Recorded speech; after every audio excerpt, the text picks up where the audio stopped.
Welcome to UPSC exam prep. आज है 22 नवंबर 2023 और स्वागत है आपका करंट अफेयर्स न्यूज डिस्कशन में। तो आइए देखते हैं। आज का हमारा पहला आर्टिकल है, अभी ऑक्सफैम ने climate equality of planet for the 99% शीर्षक एक रिपोर्ट जारी करी है। तो इसके बारे में देख लेते हैं। इस रिपोर्ट में कहा गया है कि जलवायु संकट और अत्यधिक असमानता मानवता के समक्ष एक मौजूद दोहरी चुनौतियां हैं। तो इस रिपोर्ट के मुख्य बिंदुओं पर एक नज़र डालते हैं, क्या कह रहे हैं। तो इसमें 2019 के आंकड़े के अनुसार इस रिपोर्ट को तैयार किया गया है। इसमें कहा गया है कि जो सुपर रिच हैं, जो अत्यधिक धनी लोग, वे 1% लोग हैं जो अत्यधिक धनी लोग हैं, और जो कि 16% वैश्विक कार्बन का उत्सर्जन के लिए भी जिम्मेदार हैं। मतलब 1% धनी लोग हैं विश्व के, वो 16% कार्बन का उत्सर्जन करते हैं। यह सबसे गरीब 66% लोगों द्वारा किए गए जो कार्बन उत्सर्जन है उसके बराबर है। मतलब जो 1% पूरे विश्व के धनी लोग हैं उतना 1% उत्सर्जन करते हैं कार्बन का, जितना 66% गरीब लोग उत्सर्जन करते हैं जितना कार्बन का। तो ये कार्बन असमानता ही तो है। 1990 के दशक के बाद सुपर रिच 1% लोगों ने सबसे गरीब लोगों के आधे की तुलना में कार्बन बजट का दोगुना व्यय किया है। यह ऐसा अनुमान है कि 2030 में सुपर रिच 1% लोगों द्वारा किए जाने वाला जो उत्सर्जन है और सुरक्षित बीमा से 22 गुना अधिक होगा। उत्सर्जन की सुरक्षित सीमा वैश्विक तापमान वृद्धि को 1.5 डिग्री सेंटीग्रेड से नीचे रखने के लिए निर्धारित की गई थी। 2019 में सुपर रिच 1% लोगों द्वारा किए गए जो उत्सर्जन से उत्पन्न ऊष्मा के कारण जो आने वाले दशकों में 1.3 मिलियन मौतें हो सकती हैं। जलवायु असमानता क्या होती है? तो इसमें अलग अलग कारकों की वजह से कुछ समुदायों पर जलवायु परिवर्तन का जो प्रभाव भिन्न भिन्न होता है। इन कारकों में मौजूदा जो सुविधाएं होती हैं, वल्नरेबिलिटी, इसमें असमानता का परंपरागत पैटर्न, सामाजिक आर्थिक असमानताएं, प्रणालीगत पर्यावरणीय अन्याय आदि शामिल होते हैं। जलवायु समानता क्या होती है? तो यह जलवायु संरक्षण के प्रयासों से जो उत्पन्न होने वाले लाभों का न्याय संगत वितरण सुनिश्चित करती है, और साथ ही ये जलवायु परिवर्तन से उत्पन्न प्रभावों के असमान बोझ को भी कम करती है। अब इसमें कुछ नीतिगत सिफारिशें की गई हैं। तो क्या हैं? तो इसमें समानता में व्यापक वृद्धि, इसमें अत्यधिक जो संपन्न लोग हैं और शेष जो कम संपन्न या गरीब लोग हैं उनके बीच अंतर को व्यापक रूप से कम करने के लिए सरकारों द्वारा कारगर नीतियां लागू की जानी चाहिए, ऐसी सिफारिश की गई है। जीवाश्म ईंधन के उपयोग को त्वरित और न्याय संगत तरीके से समाप्त करना, कंपनियों तथा अरबपतियों पर नई कर संरचना लागू की जानी चाहिए ताकि उत्सर्जन में व्यापक कमी की जा सके।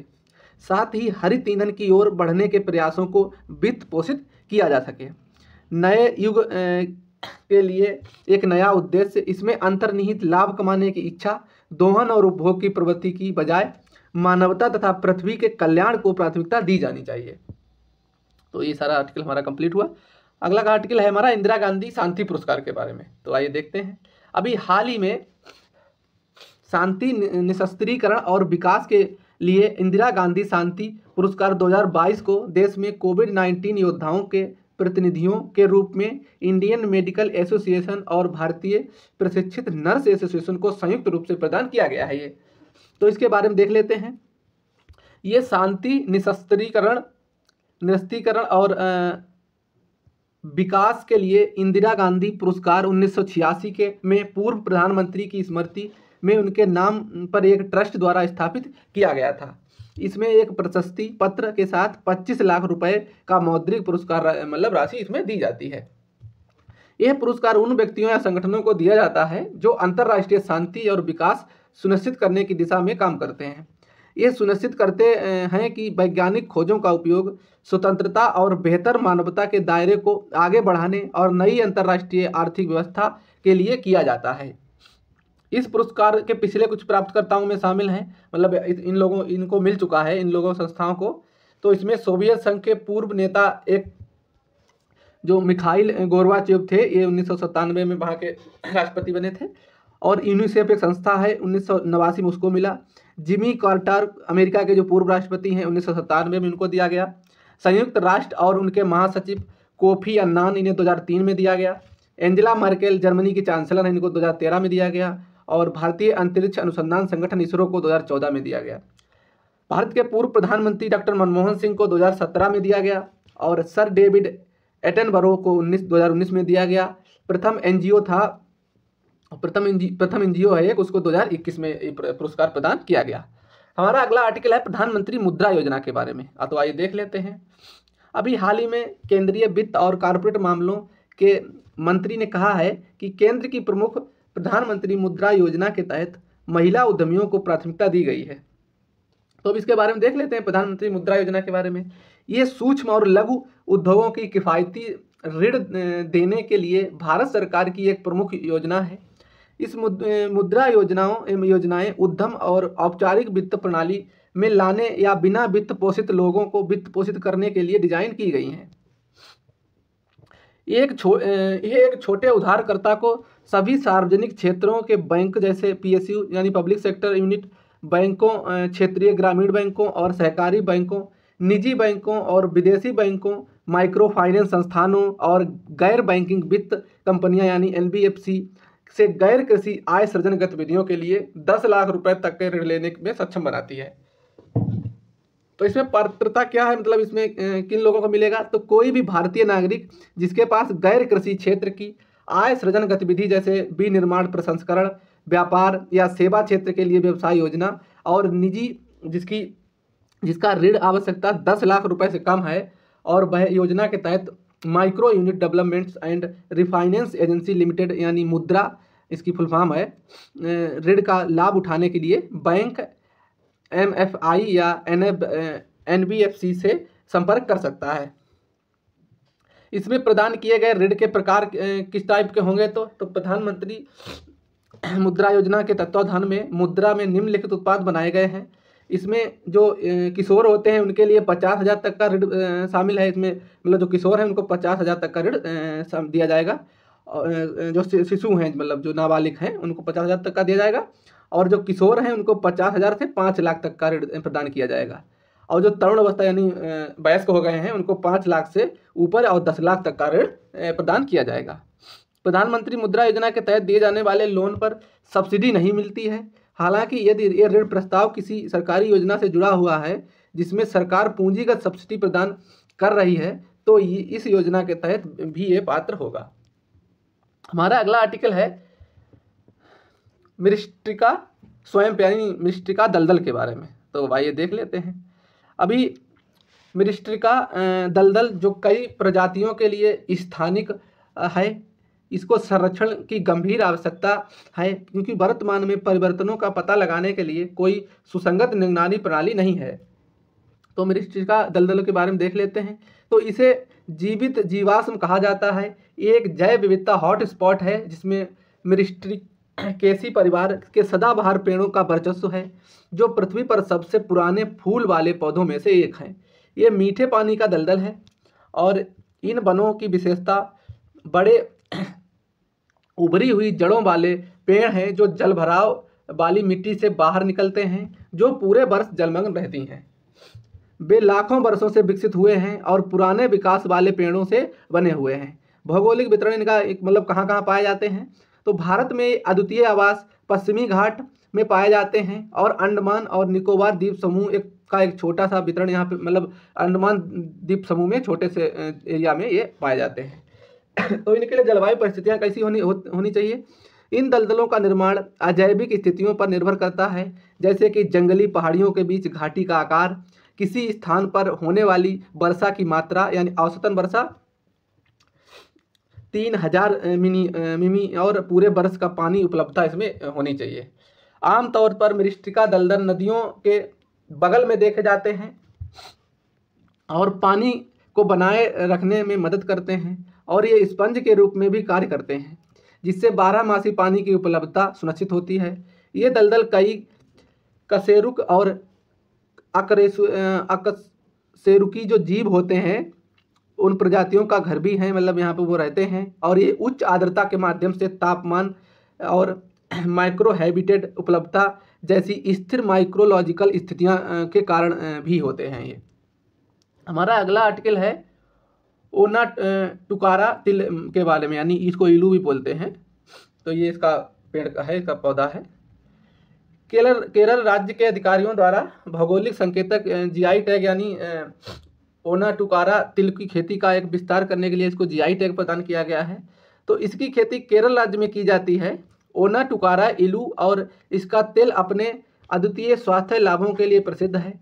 ओनाटुकारा इलू में अपेक्षाकृत उच्च एंटीऑक्सीडेंट सामग्री मुक्त कणों से लड़ने में मदद करती है, जो शरीर की कोशिकाओं को नष्ट कर देते हैं। इसमें असंतृप्त जो वसा होता है उसकी मात्रा कम होने के कारण ये हृदय रोगियों के लिए फायदेमंद है। क्षेत्र में उगाए जाने वाले इस तिल में उच्च स्तर का विटामिन ई और एंटीऑक्सीडेंट होते हैं। इसमें ओलिक एसिड, लिनोलिक एसिड और पामिटोलिक एसिड आदि भी मौजूद होते हैं, जो अच्छे स्वास्थ्य को बनाए रखने में मदद करते हैं। अब देख लेते हैं भौगोलिक संकेतक के बारे में। तो ये उन उत्पादों पर उपयोग किया जाने वाला एक चिन्ह है जिसकी एक विशिष्ट भौगोलिक उत्पत्ति और पहचान होती है, और उसमें इस उत्पत्ति के कारण कुछ इस विशेष गुण या प्रतिष्ठा उसकी वस्तु की होती है, या फसल की जो भी हो उसकी। इसका उपयोग आमतौर पर कृषि उत्पाद, खाद्य उत्पाद, वाइन, स्पिरिट, पेय, हस्तशिल्प और औद्योगिक उत्पादों के लिए किया जाता है। वस्तुओं के भौगोलिक संकेतक पंजीकरण और संरक्षण अधिनियम 1999 का उद्देश्य भारत में वस्तुओं से संबंधित भौगोलिक संकेतकों के पंजीकरण और बेहतर सुरक्षा प्रदान करने के लिए प्रदान किया जाता है। ये जीआई टैग 10 वर्षों के लिए वैध है, जिसके बाद इसे नवीनीकृत भी कराया जा सकता है। और हमारा जो पहला जीआई टैग दार्जिलिंग की चाय को दिया गया था। हमारा अगला आर्टिकल है परियोजना सहयोग समझौता यानी प्रोजेक्ट कोलैबोरेशन एग्रीमेंट। तो अभी हाल ही में आयुष मंत्रालय और विश्व स्वास्थ्य संगठन ने एक परियोजना सहयोग समझौते को औपचारिक रूप दिया है। तो इसके बारे में देख लेते हैं। इसका उद्देश्य पारंपरिक और पूरक चिकित्सा प्रणालियों को राष्ट्रीय स्वास्थ्य प्रणाली की मुख्य धारा से जोड़ना है, जो आयुष मंत्रालय के सहयोग से WHO द्वारा तैयार किए जाने वाली जो पारंपरिक चिकित्सा वैश्विक रणनीति 25 से 34 में उल्लेखित एक प्रमुख पहल है। इसका उद्देश्य पारंपरिक और पूरक चिकित्सा प्रणालियों को मानकीकृत करना, उनकी गुणवत्ता और सुरक्षा पहलुओं को राष्ट्रीय स्तर पर स्वास्थ्य प्रणाली में शामिल करना और इन प्रथाओं को अंतर्राष्ट्रीय स्तर पर प्रसारित करना है। ये रणनीति राष्ट्रीय स्वास्थ्य ढांचे के भीतर पारंपरिक और पूरक चिकित्सा प्रणालियों को उत्पन्न करने के उद्देश्य को प्राप्त करने में महत्वपूर्ण भूमिका निभाएगी। इस समझौते का प्रमुख लक्ष्य पूरक चिकित्सा प्रणाली, विशेष रूप से सिद्धा क्षेत्र में प्रशिक्षण और अभ्यास को मजबूत करना है। इसके अतिरिक्त पारंपरिक और पूरक दवाओं की सूची, सुरक्षा प्रोटोकॉल और संबंधित प्रयासों के लिए दिशा निर्देश के निर्माण की रूपरेखा तैयार की गई है। आयुष मंत्रालय और WHO के सहयोग से दक्षिण पूर्व एशिया में पाई जाने वाली जो जड़ी बूटियों पर ध्यान केंद्रित करते हुए अंतर्राष्ट्रीय हर्बल औषध संस्कार ग्रंथ भी इसको विकसित करेगा। ये आयुष मंत्रालय और WHO के बीच तीसरा सहयोग है, जिसमें 2016 और 17 में हस्ताक्षरित पिछले समझौतों में योग, आयुर्वेद, यूनानी और पंचकर्म जैसी पारंपरिक चिकित्सा प्रणालियों को वैश्विक स्तर पर ले जाने और आयुर्वेद, यूनानी और सिद्धा चिकित्सा प्रणालियों को मजबूत करने पर ध्यान केंद्रित किया गया है। हमारा अगला आर्टिकल है नाइट्रोजन 9 नाभिक यानी नाइट्रोजन 9 नाभिक के बारे में। तो आइए देख लेते हैं। अभी हाल ही में वैज्ञानिकों ने US राष्ट्रीय सुपर कंडक्टिंग साइक्लोट्रॉन प्रयोगशाला में बेरिलियम परमाणुओं में ऑक्सीजन आइसोटोप की किरणों को तोड़कर नाइट्रोजन 9 नामक एक नए आइसोटोप को संकेत इसके खोजे हैं। तो सभी ये चर्चा में है।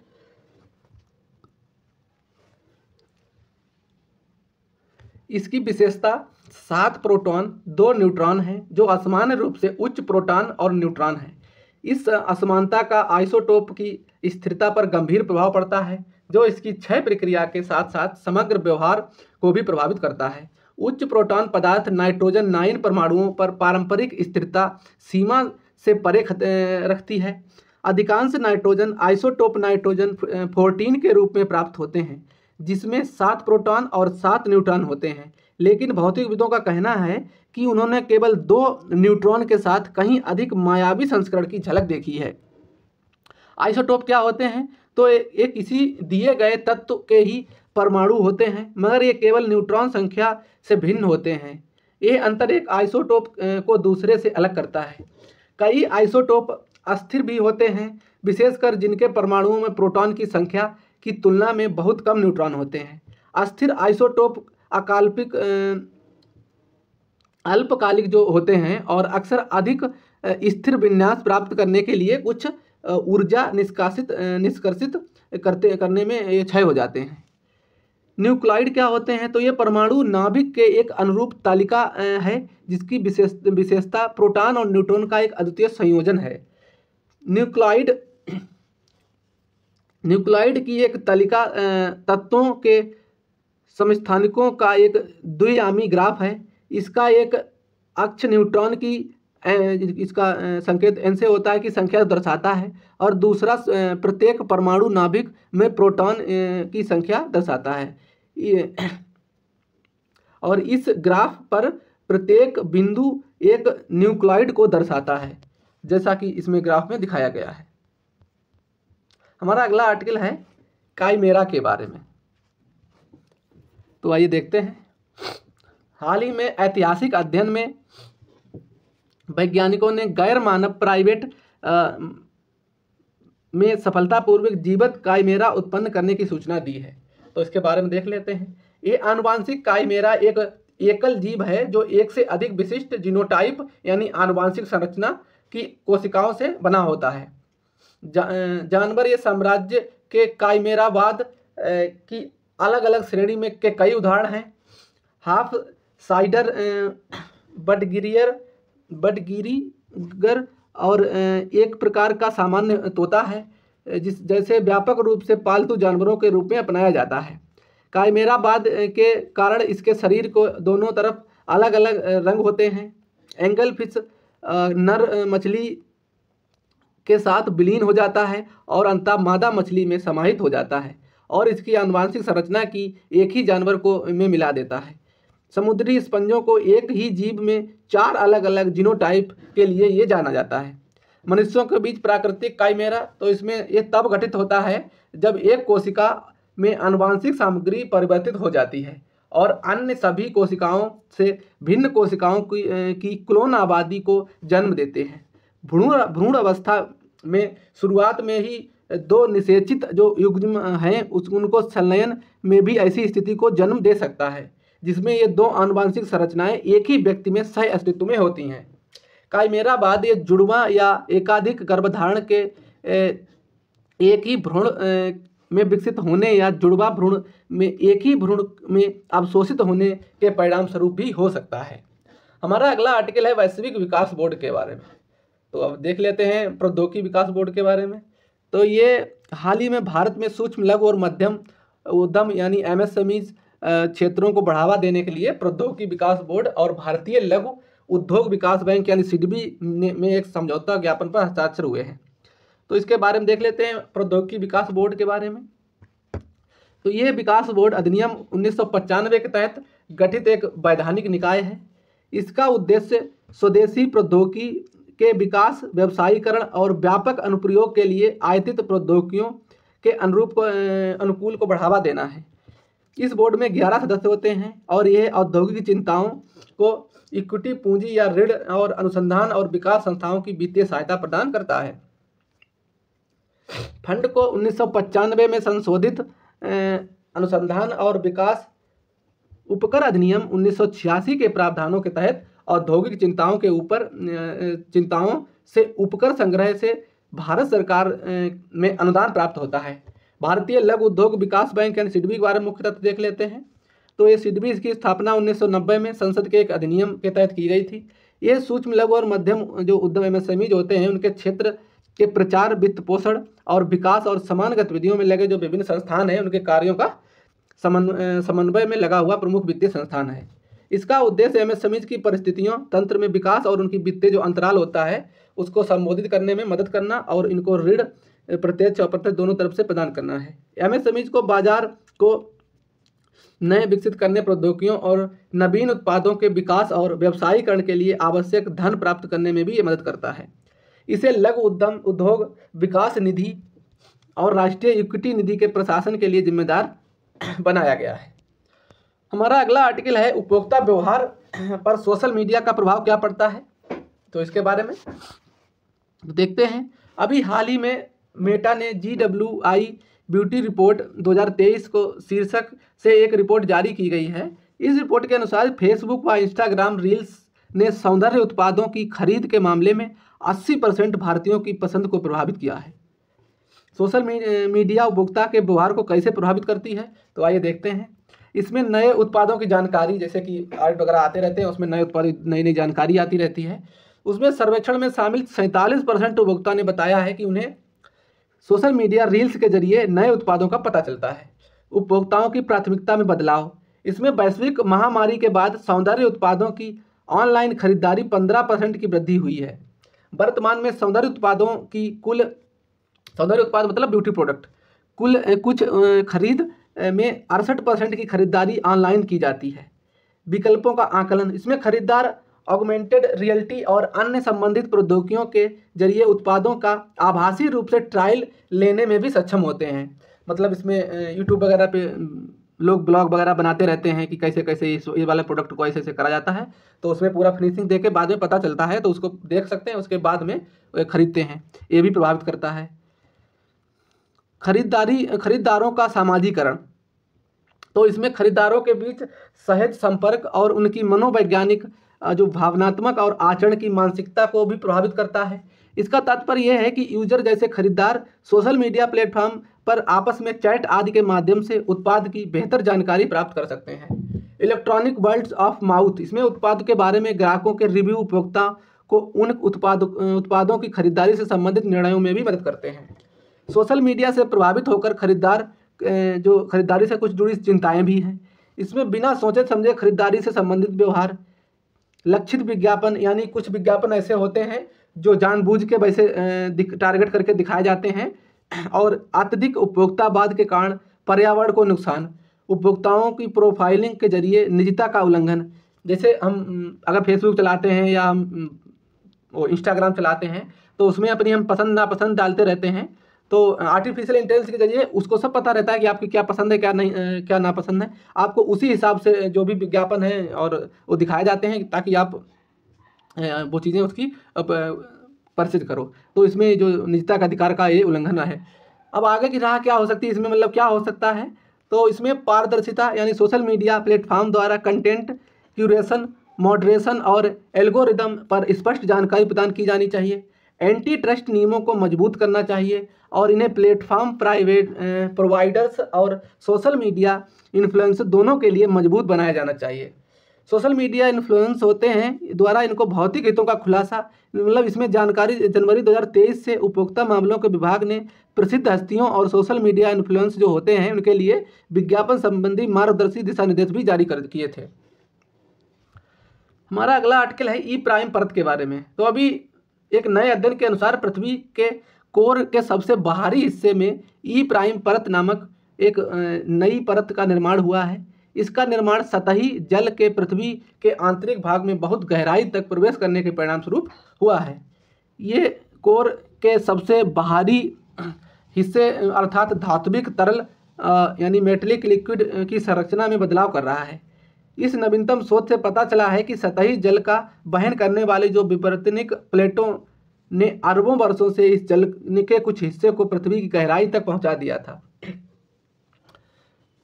इसे बाहरी कोर या हाइड्रोजन समृद्ध व सिलिकॉन रहित परत का निर्माण हुआ है।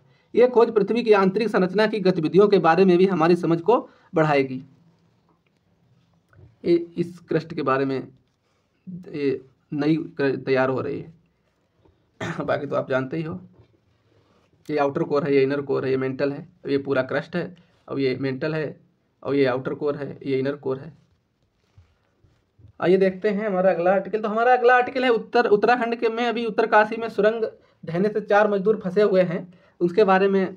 जो सुरंग ढहने का हादसा उत्तराखंड के निर्माणाधीन सिलक्वेरा बारकोट सुरंग में भूस्खलन के कारण हुआ है। यह भूस्खलन की वजह से सुरंग का एक खंड ध्वस्त हो गया था। इसे प्रवेश मार्ग अवरुद्ध हो गया और ध्वस्त हुआ खंड सिलक्वेरा की ओर से एक सुरंग मुहाने से 270 मीटर दूर है। सिलक्वेरा बारकोट सुरंग दक्षिणी छोर पर अवस्थित यमुनोत्री और उत्तरी छोर पर अवस्थित धरासू से जोड़ेगी, मतलब यमुनोत्री और ये धरासू को ये सुरंग जोड़ेगी, उसी में बीच में मजदूर फंसे हुए हैं और इधर उधर भूस्खलन हो गया है। ये चार धाम 12 मासी सड़क परियोजना का हिस्सा है। मतलब ये सुरंग बनने के बाद में जो चार धाम यात्रा है वो 12 महीने की जा सकती है। सुरंग ऐसे क्षेत्र में बनाई जा रही है जहाँ चूना पत्थर और अन्य मुलायम चट्टानें, जो नरम चट्टानें हैं, उसमें इसमें ढहने की प्रवृत्ति होती है। मतलब ये जो चूना पत्थर होता है ये भी आप देखा ही होंगे खुसखसा होता है, और जो बाकी इससे मुलायम चट्टानें, अगर नरम चट्टानें हैं तो वो तो धंस ही जाएंगी। हिमालय क्षेत्र में भूस्खलन होने की संभावना अधिक क्यों है? तो ये प्राकृतिक कारण इसका पहले देख लेते हैं। तो इसमें विवर्तनिक गतिविधियों के परिणाम स्वरूप आने वाले जो भूकंप भूस्खलन को सक्रिय कर सकते हैं। भारी वर्षा मृदा को जल से संतृप्त कर सकती है और शैलों की संरचना को कमजोर कर सकती है। जलवायु परिवर्तन जनित तापन में परमाफ्रॉस्ट पिघल सकता है। और मानव जनित कारण क्या होते हैं इसमें? तो इनमें बांधों, सड़कों और अन्य महत्वपूर्ण अवसंरचनाओं के निर्माण से जो पहाड़ी ढलानों की प्रकृति स्थिरता को बदलाव आता है, ये भी कारण है एक धंसने का। और वनों की कटाई, सिंचाई, खनन गतिविधियां आदि भूस्खलन के लिए जिम्मेदार हैं। ये मानव जनित कारण है। अब देख लेते हैं हिमालय और आल्प्स पर्वत की थोड़ी तुलना की गई है आर्टिकल में, तो इसमें देखते हैं। तो इसकी विशेषता और हिमालय और आल्प्स इसमें देखते हैं। तो इसकी आयु तो अपेक्षाकृत हिमालय नवीन पर्वत है। इसमें 40 से 50 मिलियन वर्ष पहले ये निर्मित हुआ, और इसकी तुलना में आल्प्स पर्वत प्राचीन है, ये 65 मिलियन वर्ष पहले निर्मित हुआ था। इसका निर्माण, हिमालय पर्वत का निर्माण भारत और यूरेशिया जो उसकी प्लेटों के बीच टकराव हुआ, उसके दोनों ये प्लेटें टकराई, तो इसके परिणाम स्वरूप हिमालय का निर्माण हुआ। ये अफ्रीकी और यूरेशियन प्लेटों के बीच टकराव के परिणाम स्वरूप ये इसका आल्प्स पर्वत का निर्माण हुआ। विवर्तनिक गतिविधि, तो इसमें विवर्तनिक गतिविधि जारी है और भूकंप सक्रिय क्षेत्र हैं। तो मतलब ये जो हिमालय है इसमें अभी बहुत जल्दी जल्दी भूकंप आते हैं, और इनकी विवर्तनिक जो गतिविधि है, यानी जो विवर्तनिक गतिविधि बोलते हैं, जैसे हिमालय अभी उठ रहा है थोड़ा थोड़ा। तो अभी जैसे नेपाल में भूकंप आया और अफगानिस्तान में भूकंप आया, तो इसकी अभी मतलब विवर्तनिक गतिविधि जारी है और भूकंप सक्रिय क्षेत्र है, यानी भूकंप आते रहते हैं इसमें। और आल्प्स में विवर्तनिक रूप से सक्रिय है लेकिन कम भूकंपीय गतिविधि वाला क्षेत्र है, मतलब बहुत कम सक्रिय है। भूवैज्ञानिक विशेषताएं क्या हैं? तो इसमें हिमालय में ये गहरी घाटियों और ऊंची चोटियों सहित ऊबड़ खाबड़ संरचना वाला एक नवीन भूभाग है। इसमें नवीन भूभाग है, गहरी घाटी, चोटी, ऊबड़ खाबड़ एरिया है ये। यू और आल्प्स पर्वत यू आकार की घाटियों से युक्त पुरानी और गोलाकार पर्वत श्रृंखला है। हमारा अगला आर्टिकल है जामदानी, जो एक साड़ी है, इसको जीआई टैग दिया गया है। तो अभी इसके बारे में, तो अभी नई दिल्ली में भारत अंतर्राष्ट्रीय व्यापार मेले के 42वें संस्करण का आयोजन शुरू हो गया है। इस मेले में जामदानी साड़ी का प्रदर्शन किया गया है। IITF के संस्करण की थीम है वसुधैव कुटुंबकम, ये यूनाइटेड बाई ट्रेड। जामदानी ये फारसी मूल का एक चमकीला पैटर्न वाला महीन सूती वस्त्र है। इसकी बुनाई हथकरघे पर की जाती है। ये पारंपरिक रूप से ढाका, यानी जो बांग्लादेश की राजधानी है, इसके आसपास के शिल्पकार और प्रशिक्षु द्वारा इसकी बुनाई करते हैं ये। तो बुनाई का, इसका तकनीकी का उद्भव बंगाल में माना जाता है। हथकरघा बुनाई की इस तकनीकी में साड़ी आगे और पीछे की तरफ एक जैसा रूपांकन होता है। ये हाथ से बुना हुआ वस्त्र है। इसे मलमल के नाम से भी जाना जाता है। इस तरह की है, ये दिखाई देती है। उपड़ा जामदानी साड़ी, ये आंध्र प्रदेश जीआई टैग भौगोलिक संकेतक इसको दिया गया है और रजिस्ट्री के तहत ये पंजीकृत जीआई उत्पाद है। अगला आर्टिकल है भारतीय अंतर्राष्ट्रीय फिल्म महोत्सव के बारे में। तो IFFI के 54वें संस्करण का आयोजन गोवा के पणजी में शुरू हो गया है। प्रथम IFFI का आयोजन 1952 में हुआ था। यह फिल्म निर्माताओं और फिल्म उद्योग के जो पेशेवर को दुनिया भर में सिनेमा तक पहुंच के लिए एक एकल मंच प्रदान करता है। राष्ट्रीय फिल्म विकास निगम और एनवायरमेंटल सोसाइटी ऑफ गोवा संयुक्त रूप से प्रतिवर्ष इसका आयोजन करती है। NFDC भारत सरकार के सूचना और प्रसारण मंत्रालय के अधीन कार्य करता है। ये राष्ट्रीय फिल्म विकास निगम, ये जो भारत सरकार की सूचना और प्रसारण मंत्रालय है, उसके अधीन काम करता है। 2004 के बाद IFFI का स्थायी आयोजन स्थल गोवा बन गया है। हमारा अगला आर्टिकल है मिथिली चक्रवात के बारे में। तो अभी भारत मौसम विज्ञान विभाग ने चक्रवाती तूफान मिथिली को लेकर एक अपडेट जारी की है। इस अपडेट के अनुसार ये तूफान बांग्लादेश के तट को पार करने के बाद कमजोर होकर गहन अवदाब और फिर अवदाब में बदल गया है। बहुत ही निम्न दाब वाले क्षेत्र के चारों ओर उच्च वेग युक्त पवनें कुंडली के रूप में घूमती रहती हैं। मौसम के इस स्थिति को चक्रवाती तूफान कहते हैं। इस दौरान सतह पर वायु की अधिकतम औसत 34 से 47 समुद्री मील यानी 62 से 88 किलोमीटर प्रति घंटा के बीच इनकी स्पीड होती है हवा की। गहन अवदाब की स्थिति में वायु निरंतर अधिकतम गति यानी 28 से 33 समुद्री मील यानी 50 से 61 किलोमीटर प्रति घंटा के बीच चलती है। और अवदाब एक चक्रवाती विक्षोभ होता है। इसमें सतह पर वायु की अधिकतम गति 17 से 33 समुद्री मील यानी 31 से 61 किलोमीटर प्रति घंटा के बीच चलती है। हमारा अगला आर्टिकल है एकलव्य मॉडल आवासीय विद्यालय के बारे में। तो आइए देखते हैं। भारत की जो हमारी भारत की राष्ट्रपति हैं द्रौपदी मुर्मू जी, इन्होंने उड़ीसा में EMRS का उद्घाटन किया, यानी एकलव्य मॉडल आवासीय विद्यालय का उद्घाटन किया है। तो EMRS की शुरुआत 1997-98 में की गई थी। इसकी स्थापना का उद्देश्य था जो दूर दराज के इलाकों में रहने वाले अनुसूचित जनजाति जो ST के बच्चे हैं उनको गुणवत्तापूर्ण शिक्षा प्रदान करना, और इससे ये छात्र उच्च एवं व्यवहारिक शिक्षण पाठ्यक्रम को अवसर का लाभ उठाने और उनसे अलग अलग क्षेत्रों में रोजगार प्राप्त करने में सक्षम होंगे।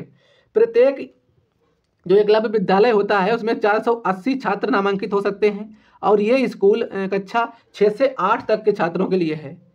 एकलव्य विद्यालय संविधान के अनुच्छेद 275 के क्लॉज 1 के तहत प्रदत्त अनुदान से राज्य या केंद्र शासित प्रदेशों में स्थापित किए जाते हैं। केंद्रीय जनजातीय कार्य मंत्रालय इसका नोडल मंत्रालय है, और एकलव्य विद्यालय की स्थापना के लिए न्यूनतम 15 एकड़ भूमि की आवश्यकता होती है। तो हमारे सारे आर्टिकल फिनिश हो गए। वीडियो को समाप्त करते हैं। अगर हमारा वीडियो आपको अच्छा लगता है तो वीडियो को लाइक करें और वीडियो को शेयर करें और हमारे चैनल को सब्सक्राइब करें। थैंक यू, धन्यवाद।